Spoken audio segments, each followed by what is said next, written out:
دنیا کے 7 عجوبوں کو لوگ دیکھنے کے لیے طویل سفر کرتی ہے، تو یہ اس لیے ہے کہ تھوڑے مشکل کام ہیں، لیکن کوئی ناممکن چیز نہیں ہے۔ تم لمبی مسافتیں طے کر کے جاتے ہو، لیکن اللہ کہتا ہے گھر بیٹھے ذرا آسمان کو دیکھو۔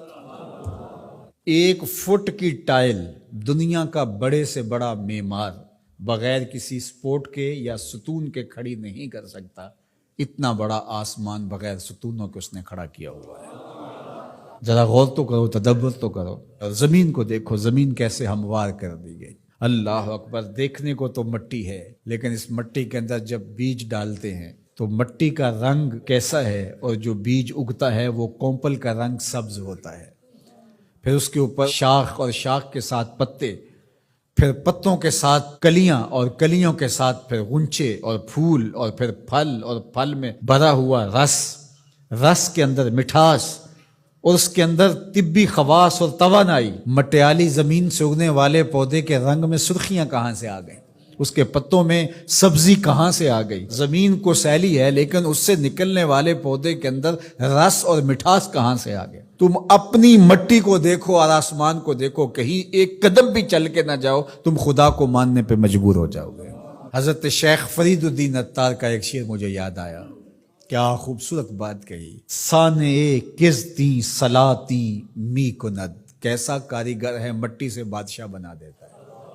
یہ جو زبان بول رہی ہے یہ مٹی سے بنی ہوئی ہے، یہ جو آنکھیں دیکھ رہی ہیں یہ مٹی سے بنی ہوئی ہے، یہ جو کان سن رہے ہیں یہ مٹی سے بنے ہوئے ہیں، یہ دماغ جو سوچ رہے ہیں اور جو صغرے کبرے ترتیب دے رہے ہیں، جو کہا گیا وہ بھی، جو میں کہنا چاہ رہا ہوں وہ بھی یہاں گھوم رہا ہے، یہ دماغ بھی مٹی کا بنا ہوا ہے۔ یہ سیاہ گھنے بال، یہ خوبصورت چہرہ، یہ رنگوں کی سجی ہوئی دنیا، یہ سب کچھ مٹی۔ یہ پھول مٹی سے نکلا، یہ انار مٹی سے نکلا، انار کے اندر جو پیکنگ ہے یہ مٹی کی بنی ہوئی ہے، اس کے اندر جو رس رکھا ہوا ہے، بھرا ہوا ہے، وہ بھی مٹی سے پیدا ہوا ہے، اس کے اندر مٹھاس بھی مٹی سے آئی۔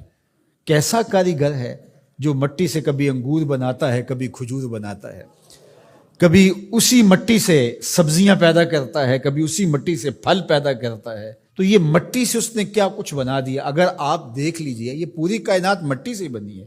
یہ جو خوبصورت میز آپ کو دکھ رہی ہے یہ کہاں سے نکلی؟ یہ درخت سے آئی نہ، درخت کہاں سے نکلا؟ یہ مٹی سے نکلا۔ یہ لوہا کہاں سے نکلا؟ یہ مٹی سے نکلا۔ یہ ستون کہاں سے آیا؟ مٹی سے۔ یہ قالین کہاں سے آیا؟